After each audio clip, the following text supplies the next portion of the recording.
Zoe walked through the hallways of Lincoln High School with her books clutched tight against her chest. She kept her eyes down, hoping to make it to her locker without any trouble, but trouble seemed to find her everywhere these days. "Hey, look who it is," came a voice from behind her. Zoe's heart sank. She knew that voice belonged to Tyler, the school's biggest troublemaker. He wasn't the smartest kid in school, but he sure knew how to make life miserable for anyone he didn't like. Tyler came from one of the richest families in town. His older brother had been the star quarterback who led the school to 3 championship wins. Now Tyler thought he owned the place just because of his last name. He had 3 friends who followed him around like lost puppies: Kevin, Danny, and Alex. They did whatever Tyler told them to do. Zoe tried to walk faster, but Tyler and his crew caught up with her easily. "Where are you going so fast?" Tyler asked with a mean smile. "We just want to talk." "I have to get to class," Zoe said quietly, not looking up at them. "Class can wait," Kevin laughed. "We're more important than class, right, guys?" The other boys nodded and moved closer to Zoe.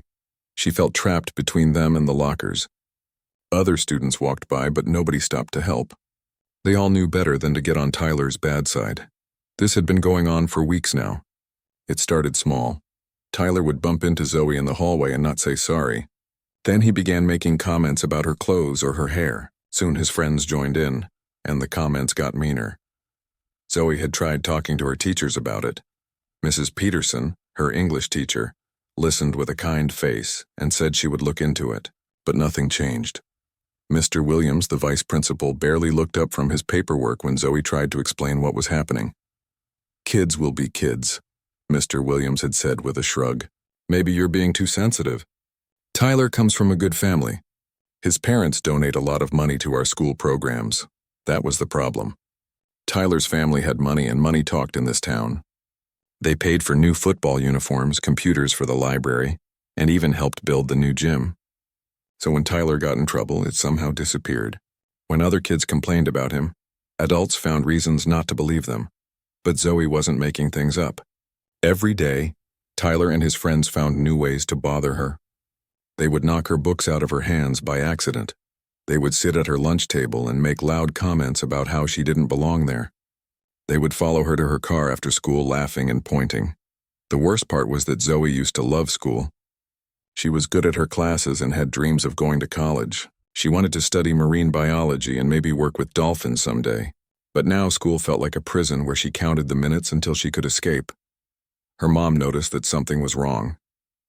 "You seem sad lately, honey," she had said over dinner the night before. "Is everything okay at school?" Zoe wanted to tell her mom everything, but she felt embarrassed. She didn't want her mom to think she couldn't handle her own problems. Plus, her mom worked 2 jobs to pay the bills, and Zoe didn't want to add more stress to her life. "I'm fine, Mom," Zoe had lied, "just tired from studying." Her mom had smiled and given her a hug, but Zoe could see the worry in her eyes. Now, standing in the hallway with Tyler and his friends surrounding her, Zoe wished she had told her mom the truth. Maybe her mom could have helped somehow. Maybe things wouldn't have gotten this bad. "You know what your problem is," Tyler said, leaning closer to Zoe. "You think you're better than everyone else. Always studying, always raising your hand in class. It's annoying." "I don't think I'm better than anyone," Zoe said softly. "Sure you do," Danny chimed in. "You never talk to anyone. You act like we're all beneath you." That wasn't true at all. Zoe didn't talk to people because she was shy, not because she thought she was better than them. She would have loved to have friends, but making friends had always been hard for her. She was more comfortable with books than with people. "Maybe we need to teach you a lesson about being friendly," Alex said with a nasty grin. The bell rang, which meant classes were starting. Most of the students in the hallway rushed to their classrooms, leaving Zoe alone with the 4 boys. "Saved by the bell," Tyler said, "but don't think this is over. We'll finish this conversation later." The boys walked away, laughing and high-fiving each other. Zoe stood by her locker, shaking. She knew Tyler wasn't just making empty threats. He meant what he said. All day long, Zoe couldn't focus on her classes. She kept thinking about Tyler's words and wondering what he was planning. During lunch, she saw him and his friends sitting at their usual table, whispering and glancing in her direction. Whatever they were planning, she knew it wasn't good. After school, Zoe heard about the pool party fundraiser happening that weekend. The school was trying to raise money for new swimming pool equipment, and they were having a big party with food, games, and swimming. Zoe usually avoided school events, but Mrs. Peterson had asked her to help set up decorations since she was good at art. "It would mean a lot to me if you could help," Mrs. Peterson had said, "and it might be a good way for you to meet some new people." Zoe agreed to help, thinking it would be a safe way to be involved in school activities. After all, there would be teachers and parents there. What could go wrong? She had no idea that Tyler and his friends were already making plans for the pool party. Plans that involved her. They had been waiting for the perfect opportunity to really show her who was in charge, and a crowded pool party seemed like the perfect place. As Zoe walked to her car that afternoon, she felt like someone was watching her. She turned around and saw Tyler standing by the school entrance with his friends. He gave her a wave that looked friendly to anyone else watching, but Zoe could see the mean look in his eyes. 3 more days until the pool party. 3 more days of Tyler and his friends planning something that would change everything. Saturday afternoon arrived faster than Zoe wanted. She stood in front of her mirror, trying to decide what to wear to the pool party. She wasn't planning to swim, just help with decorations, so she put on her favorite jeans and a comfortable t-shirt. "Have fun today, sweetie," her mom called out as Zoe grabbed her car keys. "Maybe you'll make some new friends." If only her mom knew what Zoe was really worried about. The school's pool area looked amazing when Zoe arrived. Colorful banners hung between the trees and tables were set up with snacks and drinks. The pool sparkled in the afternoon sun, and families were already starting to arrive with their kids. Mrs. Peterson greeted Zoe with a big smile. "Thank you so much for coming early to help. Could you hang these streamers around the diving board area?" Zoe nodded and took the box of decorations. She was actually starting to feel a little better. With all these people around, surely Tyler wouldn't try anything. Maybe she had been worrying for nothing. For the first hour, everything went perfectly. Zoe hung streamers, arranged flowers, and even helped some of the younger kids get ready for the swimming games. She was starting to relax and almost enjoy herself. Then she saw them arrive. Tyler walked in with Kevin, Danny, and Alex right behind him. They were all wearing swim trunks and acting loud and obnoxious, pushing each other and laughing at their own jokes. Other parents smiled at them politely, not knowing what these boys were really like. "Well, well, well," Tyler said when he spotted Zoe near the diving board. "Look who decided to join the party." Zoe's heart started beating faster, but she tried to stay calm. There were at least 50 people here, including teachers and parents. Surely Tyler wouldn't cause trouble with so many witnesses around. "I'm just helping with decorations," Zoe said quietly, not looking directly at him. "That's nice of you," Tyler said in a fake sweet voice. "You know, I've been thinking about our conversation the other day, about how you need to learn to be more friendly." The other boys spread out around Zoe, but they did it slowly, casually, so it didn't look obvious to anyone watching. To other people, it probably looked like a group of friends just talking. "I really need to finish hanging these streamers," Zoe said, trying to move away from them. But Kevin stepped sideways, blocking her path. "Don't be in such a hurry. We never get to talk to you." "Yeah," Danny added. "You're always running away from us." "That's not very nice." Zoe looked around desperately. Mrs. Peterson was busy talking to some parents near the snack table. The lifeguard was helping some little kids in the shallow end. Everyone else was either in the pool or standing far away. "You know what I think?" Tyler said, moving closer to Zoe. "I think you need to cool off. You always seem so uptight." Alex giggled at Tyler's words, even though it wasn't funny. "Yeah, maybe a swim would help you relax." "I don't want to swim," Zoe said firmly. "And I'm not wearing swimming clothes." "That's okay," Tyler said with a mean smile. "You don't need special clothes to get wet." Suddenly, Zoe realized what they were planning. Her eyes went wide with fear. "No," she said, backing away. "Don't you dare." But there was nowhere to run. She was right next to the deep end of the pool, and the 4 boys had her surrounded. Behind her was 8 feet of water, and in front of her were 4 bullies who had been planning this moment all week. "Help," Zoe called out, but her voice wasn't very loud because she was scared. "She's just being dramatic," Tyler said loudly enough for nearby adults to hear. "We are just playing around." Some parents looked over, but they saw 4 popular kids and 1 quiet girl, and they assumed it was just normal teenage behavior. Nobody realized what was really happening. "Please don't do this," Zoe whispered, looking at each of the boys. "I never did anything to hurt you." "You exist," Tyler said simply. "That's enough." Before Zoe could react, Tyler and Kevin each grabbed one of her arms. Danny and Alex moved behind her, ready to push. "Stop!" Zoe shouted as loudly as she could. This time, more people looked over. Mrs. Peterson started walking toward them, a confused look on her face. But Tyler and his friends were already moving. With one swift motion, they lifted Zoe up and threw her toward the pool with all their strength. The world seemed to move in slow motion as Zoe flew through the air. She saw the shocked faces of the people watching. She heard someone scream. She felt the cold water rushing up to meet her. Splash. Zoe hit the water hard and sank straight down to the bottom of the deep end. Her clothes immediately became heavy and dragged at her arms and legs. Water went up her nose and into her mouth. For a moment, she was completely disoriented, not sure which way was up. She kicked hard and finally broke through the surface, gasping for air. Her hair was plastered to her face and her heavy clothes made it hard to move. "Tyler," Mrs. Peterson shouted from the side of the pool. "What did you just do?" "We were just playing," Tyler called back innocently. She said she wanted to go swimming. But Zoe could see the cruel satisfaction in his eyes. This was exactly what he had wanted, to humiliate her in front of everyone, to show her that he could do whatever he wanted to her. Other people were starting to gather around the pool now. Some parents looked concerned, while others seemed confused about what they had just witnessed. "Are you okay, honey?" called out a woman Zoe didn't recognize. Zoe tried to swim toward the side of the pool, but her waterlogged jeans made it incredibly difficult. Every stroke was a struggle. That's when things got even worse. Danny picked up one of the long pool cleaning poles that was lying nearby. "Looks like she's having trouble swimming," he said with fake concern. Before anyone could understand what he was planning, Danny extended the pole toward Zoe, but instead of helping her, he used it to push her head back underwater. Zoe went under again, completely unprepared. She swallowed water and came up coughing and choking. "Hey!" someone shouted from the crowd. "That's not funny." But Danny just laughed and pushed her under again with the pole. Now the people watching were starting to realize this wasn't just rough play. This was something much more serious. Parents began moving closer to the pool, and several people were shouting for the boys to stop. Zoe came up again, fighting for air. Her lungs burned, and her arms were getting tired from trying to stay afloat in her heavy clothes. She could hear people yelling, but everything sounded far away and muffled.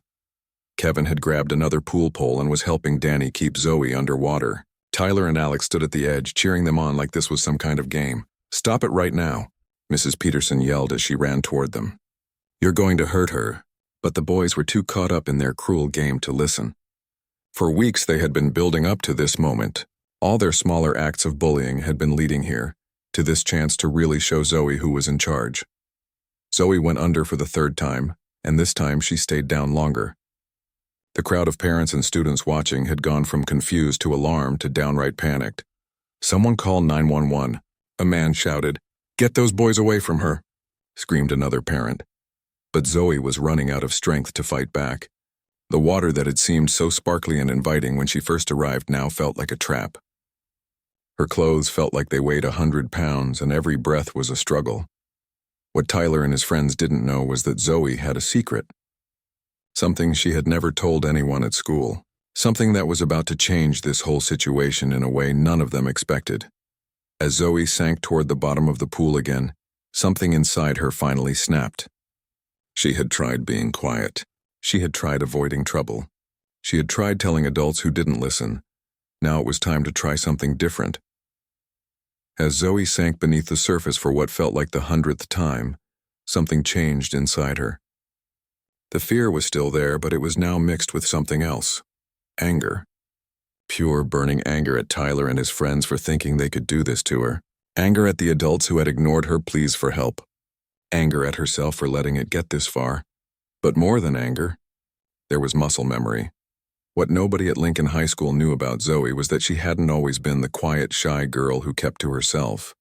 3 years ago, before her dad got deployed overseas with the military, she had been one of the best swimmers in the state. She had trained 6 days a week, competed in regional championships, and dreamed of making it to the Olympics someday. When her dad left for his second deployment, everything changed. Her mom had to work extra hours to pay the bills, which meant no more expensive swimming lessons or travel to competitions. Zoe had to quit the team and give up her dreams. She never talked about it because it hurt too much, But your body doesn't forget years of training, even when your heart wants to. As Danny pushed her underwater again with the pool pole, Zoe's training kicked in. Instead of panicking and fighting against the water, she suddenly became calm. Her movements became smooth and controlled. The water that had felt like an enemy moments before now felt familiar, like coming home. In one fluid motion, Zoe grabbed the pool pole that Danny was using to torment her. Danny was so surprised that he lost his grip on it completely. With powerful kicks that came from years of practice, Zoe shot up to the surface like a rocket. But this time she wasn't gasping and struggling. She was in control. "What the?" Danny started to say, but he never finished the sentence. Zoe yanked hard on the pool pole, and Danny, who had been leaning over the edge of the pool, lost his balance completely. He tumbled into the water with a huge splash right next to Zoe. The crowd of parents and students watching gasped. This was not what anyone had expected to happen, but Zoe was just getting started. Danny came up sputtering and coughing, clearly not a strong swimmer. His confident smirk had been replaced by genuine fear, as he realized he was now in the water with the girl he had just been trying to hurt. "Help," Danny called out to his friends. "I can't swim that well." Tyler, Kevin, and Alex looked at each other uncertainly. Their plan had been to humiliate Zoe and then walk away like heroes. They hadn't expected her to fight back, and they definitely hadn't expected Danny to end up in the water. "Get in there and help him," Tyler ordered Kevin and Alex. But as Kevin jumped into the pool to help Danny, he made a big mistake. He was so focused on looking tough in front of everyone watching that he didn't stop to think about what he was doing. He had just entered Zoe's world. In the water, Zoe wasn't the quiet, scared girl from the hallways of Lincoln High School. In the water, she was an athlete who had trained for years to be faster, stronger, and more skilled than her competition. Kevin reached for Danny, but Zoe was already there. With movements so quick and smooth they looked almost like dancing, she swam circles around both boys. They flailed and struggled while she moved through the water like it was air. "How is she doing that?" Alex whispered to Tyler, who was still standing at the edge of the pool. Tyler's face had gone pale. This was not how things were supposed to go. Zoe was supposed to be the victim, not the one in control of the situation. "Kevin." "Danny, get out of there," Tyler shouted. But Kevin and Danny couldn't get out. Every time they tried to swim toward the edge of the pool, Zoe was there, moving so fast through the water that they couldn't keep up. She wasn't hurting them, but she was making it impossible for them to escape. The crowd watching had gone completely silent. Parents pulled out their phones and started recording. Kids stood with their mouths hanging open. Mrs. Peterson looked like she couldn't believe what she was seeing. "Who is that girl?" someone whispered. "Where did she learn to swim like that?" asked another person. Tyler was getting desperate. His carefully planned humiliation of Zoe was turning into his own public embarrassment. People were starting to realize that his friends were the ones who needed help now, not Zoe. "Fine," Tyler yelled. "I'll handle this myself." He jumped into the pool with a huge splash, confident that 3 boys would be able to overpower one girl. Even if she was a good swimmer, that was his biggest mistake yet. The moment Tyler hit the water, Zoe seemed to transform completely. Gone was any trace of the scared, quiet girl from school. In her place was someone who moved through the water with such skill and confidence that it took everyone's breath away. Tyler tried to grab Zoe, but she slipped away from him like water itself. He lunged for her again, and she dove under the surface, disappearing completely. "Where did she go?" Tyler called out, spinning around in the water. He got his answer when Zoe surfaced right behind him, moving so quietly that he never heard her coming. "Looking for me?" she said calmly. Tyler spun around, and for the first time since this whole thing started, Zoe saw real fear in his eyes. He was starting to understand that he was way out of his league. All 3 boys were now struggling in the deep end of the pool, weighed down by their own clothes and their panty. See. Meanwhile, Zoe floated nearby, barely seeming to move her arms or legs, as comfortable in the water as most people are on dry land. "Please," Danny gasped. "Help us get out." "Help you?" Zoe asked, her voice carrying clearly across the water. "The way you helped me?"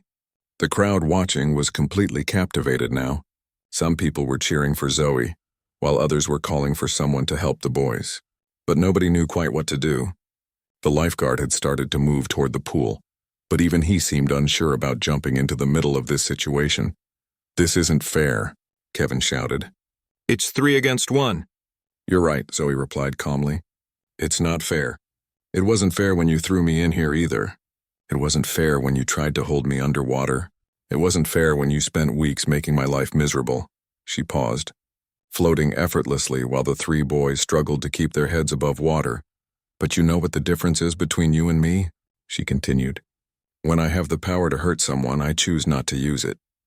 Alex, who had been watching from the edge of the pool, finally jumped in to help his friends. But he was an even worse swimmer than the others. And within seconds he was flailing around just as helplessly as Tyler, Kevin, and Danny. Now all 4 bullies were in the water, and all 4 of them were struggling. The tables had turned completely. "Zoe!" Mrs. Peterson called from the side of the pool.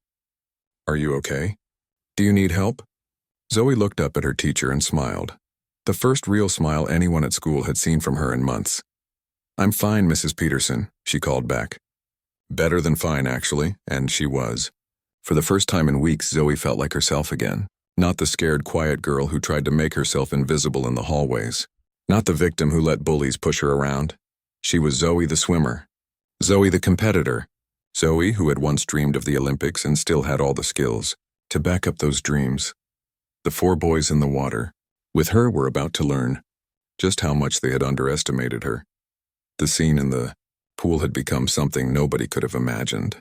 Tyler, Kevin, Danny, and Alex, the 4 boys who had terrorized Zoe for weeks, were now clinging to each other in the deep end, struggling to stay afloat. Their earlier confidence had completely disappeared. Meanwhile, Zoe moved through the water around them like she was born for it. She wasn't showing off or being cruel. She was just being herself, the swimmer she had always been under all that fear and silence. "Please, Zoe," Tyler gasped, swallowing water as he tried to speak. "We're sorry. We didn't mean for it to go this far." Zoe stopped swimming and looked at him with raised eyebrows. "You didn't mean for it to go this far? You threw me into a pool and tried to hold me underwater. How much farther were you planning to go?" The crowd of people watching had grown larger. Word was spreading quickly through the pool party that something incredible was happening. Parents were calling their friends to come see. Kids were recording everything on their phones. "Look at her swim," someone shouted from the crowd. "She's like a fish," called out another person. "Where has she been hiding that talent?" asked a parent who recognized Zoe from school events. Mrs. Peterson stood at the edge of the pool with tears in her eyes. She was starting to understand that there was so much more to Zoe than anyone had realized. This quiet girl who always sat in the back of her English class was revealing herself to be someone extraordinary. In the water, Danny was starting to panic. He was the weakest swimmer of the group, and his heavy clothes were dragging him down. "I can't do this much longer," he wheezed to Tyler. "Help us." Tyler called out to Zoe, his voice cracking with desperation. "Please." It was strange to see Tyler begging for help from the same girl he had been bullying just minutes before. The boy who had seemed so powerful and mean in the school hallways now looked small and scared. Zoe floated nearby, easily treading water while the 4 boys struggled. She could have helped them immediately, but she wanted them to understand what it felt like to be powerless and afraid. She wanted them to know how she had felt every single day for the past few weeks. "You know what's funny?" Zoe said, her voice calm and clear. "All this time you thought you knew who I was. You thought I was just some quiet girl you could push around." Kevin tried to swim toward the edge of the pool, but his waterlogged clothes made it almost impossible. "We were wrong," he admitted, breathing heavily. "We were totally wrong about you." "Yes, you were," Zoe agreed. "You saw someone who didn't fight back, and you thought that meant I couldn't fight back. You thought being quiet meant being weak." Alex was barely keeping his head above water now. "Zoe, please," he begged. "I'm really scared." For the first time since this whole situation started, Zoe felt a twinge of sympathy. Not for Tyler. He was the ringleader who had made her life miserable. But Alex had mostly just followed along with what the others were doing. He was weak and easily influenced, but maybe he wasn't truly cruel like Tyler. "I'm not going to let any of you drown," Zoe said firmly. "But first I want you to understand something." She swam closer to the struggling boys, moving so gracefully that she barely created any ripples in the water. "Every day for weeks, you made me feel exactly like you feel right now. Helpless, scared, like nobody cared what happened to me," she continued. "You took away my sense of safety at school. You made me dread coming to classes that I used to love. Tyler tried to say something, but Zoe held up her hand to stop him. "I'm not finished," she said. "You complained to the teachers when I tried to report what you were doing. You made it seem like I was the problem, like I was making things up or being too sensitive." The crowd watching was completely silent now. Everyone could hear every word Zoe was saying, and many of the adults were starting to look uncomfortable as they realized how badly they had failed to protect her. "But here's what you never understood," Zoe continued, her voice getting stronger. "Being kind doesn't mean being weak. Being quiet doesn't mean being powerless, and being different doesn't mean being less than you." Danny was struggling so much now that he was starting to go under. Without hesitation, Zoe swam over and helped him stay afloat. Even though he had been one of her tormentors, she wouldn't let him drown. "Thank you," Danny gasped, clinging to her arm. "Don't thank me yet," Zoe replied. "Thank me when you've learned to treat people better." She helped Danny swim toward the shallow end of the pool, where he could stand up safely. Then she went back for Alex, who was also in trouble. "I'm sorry," Alex whispered as Zoe helped him to safety. "I'm really, really sorry. I knew what we were doing was wrong, but I was too scared to stand up to Tyler." Zoe looked into his eyes and saw genuine regret there. "Being scared doesn't excuse hurting other people," she said. "But at least you're admitting it was wrong. That's more than Tyler has done." Kevin was next. He was a better swimmer than Danny or Alex, but his panic was making him clumsy in the water. As Zoe approached him, he flinched away from her. "I'm not going to hurt you," Zoe said with a sigh. "I'm trying to help you, even though you don't deserve it." "Why?" Kevin asked as she helped him toward the edge of the pool. "After what we did to you, why are you helping us?" "Because this is who I am," Zoe replied simply. "I don't hurt people, even people who hurt me. That's what makes me different from you." Finally, only Tyler was left in the deep end. He was still struggling, but his pride was making him refuse to ask for help directly. He kept trying to swim to the edge on his own, but his waterlogged clothes and his panic were making it impossible. "Tyler," Zoe called out to him, "stop being stubborn and let me help you." "I don't need your help," Tyler gasped, even though he clearly did. "Yes, you do," Zoe said firmly. "And you know what? That's okay. Everyone needs help sometimes. The difference is when I needed help, you tried to hurt me. When you need help, I'm going to save you." She swam over to Tyler, who was now too exhausted to swim away from her. His face was pale and he was breathing hard. "Why?" Tyler asked weakly as Zoe helped him stay afloat. "Why are you helping me? I was horrible to you." Zoe was quiet for a moment as she helped him swim toward the edge of the pool. The crowd watched in complete silence, waiting to hear what she would say. "Because someone has to be the better person," Zoe finally answered, "and it's obviously going to have to be me." As they reached the edge of the pool, Tyler grabbed onto the side and pulled himself up. He sat there for a moment, dripping wet and completely defeated. "I'm sorry," he said quietly, so quietly that only Zoe could hear him. "Are you really?" Zoe asked, still floating in the water beside him. "Or are you just sorry that your plan backfired?" Tyler looked at her for a long moment. For the first time, he seemed to really see her as a person instead of just a target for his cruelty. "I think I'm really sorry," he said. "I don't know why I did those things to you. I guess I thought it made me look cool or powerful or something." "It didn't," Zoe said simply. "It just made you look like a bully." As Zoe climbed out of the pool, the entire crowd erupted in applause. People were cheering and whistling, amazed by what they had just witnessed. But Zoe barely heard them. She was looking at Mrs. Peterson, who was walking toward her with a towel and tears streaming down her face. Mrs. Peterson wrapped the towel around Zoe's shoulders and pulled her into a tight hug. "I am so sorry," she whispered, her voice shaky. Numb with emotion. "I should have listened to you. I should have done more to help." Zoe hugged her teacher back, finally allowing herself to feel the relief of being truly heard and believed. "It's okay, Mrs. Peterson. You couldn't have known it would go this far." "No, it's not okay," Mrs. Peterson said firmly. "And I'm going to make sure this never happens to another student again." As word spread about what had happened at the pool party, more adults arrived on the scene. Mr. Williams, the vice principal who had dismissed Zoe's complaints, came rushing over with a panicked look on his face. Behind him were several police officers that someone had called when the situation first started. "What exactly happened here?" asked Officer Rodriguez, pulling out his notebook. Before anyone could answer, at least 20 parents and students started talking at once, all eager to share what they had witnessed. The officer held up his hand for quiet. "Let me talk to the people involved first," he said. "Then I'll get statements from witnesses."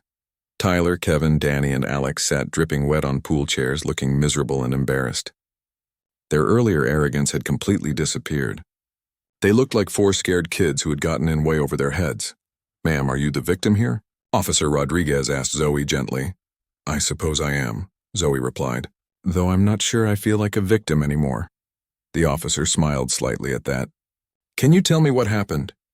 Zoe took a deep breath and told the entire story. She started with weeks of bullying and harassment at school. She explained how she had tried to report it to teachers and administrators, only to be dismissed. She described being thrown into the pool and held underwater by Tyler and his friends. As she spoke, several parents in the crowd pulled out their phones and showed videos they had recorded of the incident. The evidence was clear and undeniable. "This is assault," Officer Rodriguez said seriously, looking at the four boys. "Throwing someone into a pool against their will is battery.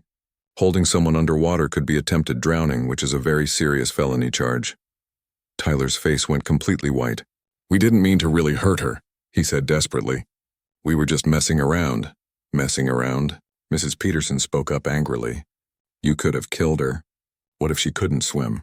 That was the moment when everyone realized just how dangerous the situation had been. If Zoe hadn't been such a skilled swimmer, the outcome could have been tragic. "I need to call your parents," Officer Rodriguez told the four boys. "And I need to inform you that you're all under arrest for assault and battery." As the officer made his phone calls, more people arrived at the scene. Mr. Thompson, the principal, came rushing over looking absolutely horrified when he heard what had happened. Behind him came Tyler's parents, who looked embarrassed and angry. "Tyler Michael Rodriguez," his mother said in a voice that could freeze water.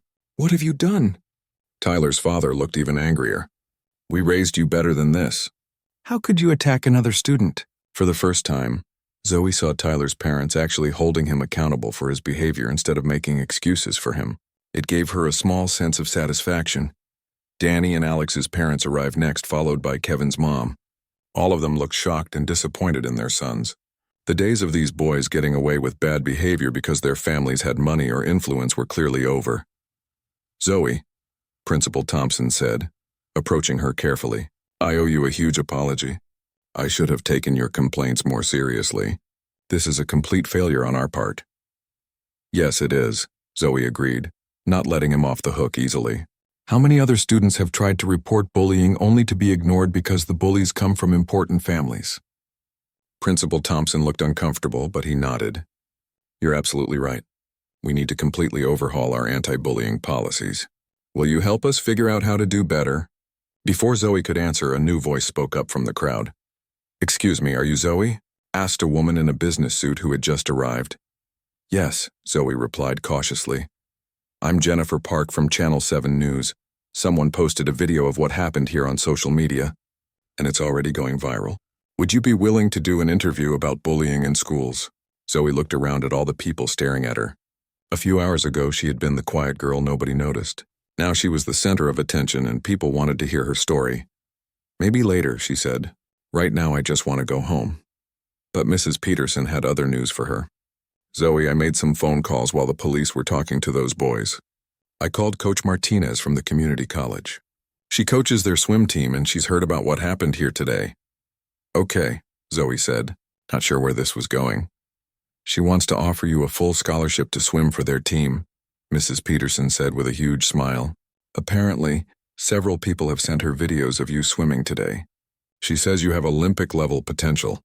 Zoe felt tears spring to her eyes. She had thought her swimming dreams were over forever, when her family couldn't afford lessons and competition fees. Now suddenly there was a path back to the sport she loved. "There's more," Mrs. Peterson continued. "The parents here today have started a fundraising campaign to help pay for private coaching and competition fees. They want to support your swimming career." Zoe looked around at all the faces watching her with admiration and support. These were people who had witnessed her being attacked and had seen her respond with strength and grace instead of revenge. "Why?" Zoe asked.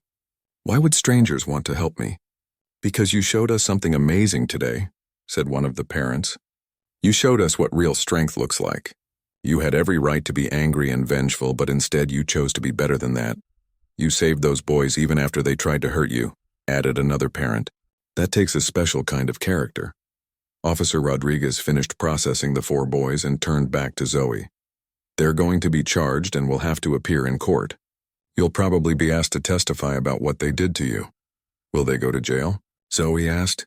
They're minors, so probably not jail, the officer replied, but they'll face serious consequences. Community service, counseling, probation, and they'll have this on their records. As the crowd began to break up and parents took their children home, the 4 boys were led away to police cars. Tyler looked back at Zoe one last time before getting into the car with his parents.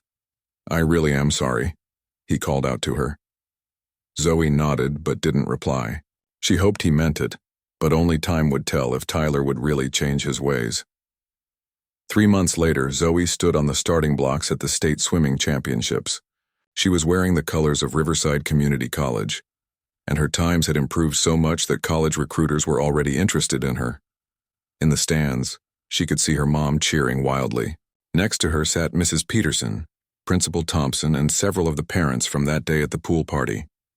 They had all kept their promise to support her swimming career. Tyler, Kevin, Danny, and Alex had all been expelled from Lincoln High School. They were attending different schools now and were required to do community service and attend counseling sessions about bullying and empathy. More importantly, Lincoln High School had completely changed its policies about bullying reports. Students now had multiple ways to report harassment, and all complaints were taken seriously regardless of who was involved. As Zoe prepared for her race, she thought about how much her life had changed since that day at the pool party. She was no longer the quiet, scared girl who tried to make herself invisible. She was still kind and thoughtful, but now she was also confident and strong. The starting buzzer sounded and Zoe dove into the water.